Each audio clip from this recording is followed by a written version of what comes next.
સુરત શહેર ક્રાઇમ બ્રાન્ચે એક એવા આંતરરાષ્ટ્રીય રેકેટનો પર્દાફાશ કર્યો છે કે જેની કડીઓ છેક સાઉથ આફ્રિકા સુધી જોડાયેલી હતી.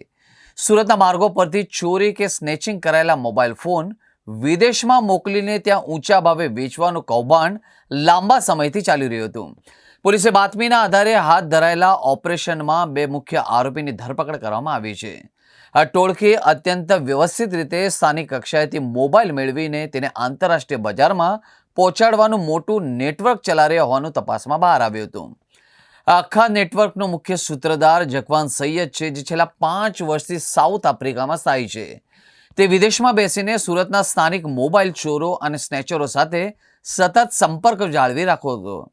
જકવાન સુરતમાંથી ચોરાયેલા ફોન ખરીદવા માટે પોતાના ભાઈનો ઉપયોગ કરતો હતો. આ રીતે વિદેશમાં બેઠેલા ગુનેગારો સ્થાનિક સ્તરે ગુનાખોરીને પ્રોત્સાહન આપી રહ્યા હતા.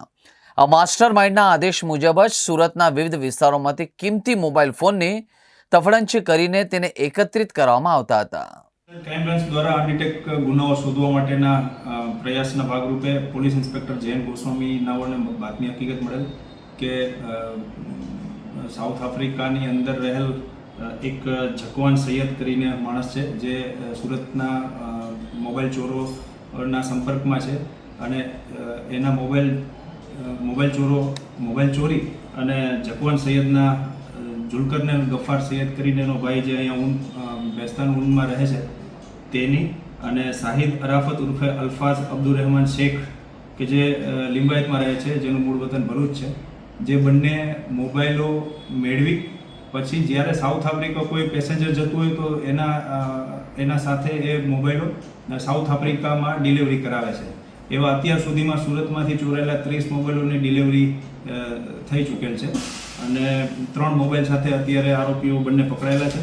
આરોપીઓનો ગુનાહિત ઇતિહાસમાં અત્યારે આરોપીઓમાં સલાબતપુરાના 2 ગુના અને 1 ઉધનાનો ગુનો ડિટેક્ટ થયેલ છે અને બીજા 3 ગુના ખટોદરા, વરાછા અને સુરત રેલવે પોલીસ સ્ટેશનના ગુનાઓ ખુલવા પામેલ છે. અને આરોપી શાહિદ અરાફત ઉર્ફે અલ્ફાઝ અબ્દુર રહેમાન શેખ એ પોતે 5 વખત લિંબાયતની અંદર મોબાઈલ ચોરીના ગુનામાં પકડાયેલ છે અને 1 વખત એમની પાસા પણ થયેલ છે. કઈ રીતે આ લોકો મોબાઈલ સ્નેચિંગ કરતા ક્યાં રેલવે સ્ટેશન જે વિસ્તારની અંદર માણસો મોર્નિંગ વોકમાં નીકળેલા હોય, રાતના સમયે કોઈ બાઇક ઉપર બેઠેલા હોય તો એમના મોબાઈલ સ્નેચ કરી અને બાઇકથી નીકળી જતા હતા અને એ મોબાઈલો ભેગા કરી અને જકવાનના ભાઈને આપી દેતા હતા અને જકવાનનો ભાઈ એ બધા ભેગા કરી અને ત્યાંથી જકવાન જે જગ્યાએ કે એ પેસેન્જરોને સાઉથ આફ્રિકાના ડિલિવરી માટે મોકલી આપવામાં હતા. સાહેબ, સાઉથ આફ્રિકા કેમ મોકલતા હતા? જકવાન સૈયદ છેલ્લા 5 વર્ષથી સાઉથ આફ્રિકા પોતે કામના અર્થે ગયેલ છે, એટલા માટે ત્યાં મગાવી અને ત્યાં સેલ કરે છે. કઈ રીતે ત્યાં સેલ કરાતા હશે? અડધી કિંમતમાં કેટલામાં આવ્યું કંઈ? એ તપાસ ચાલુ છે. ઓકે.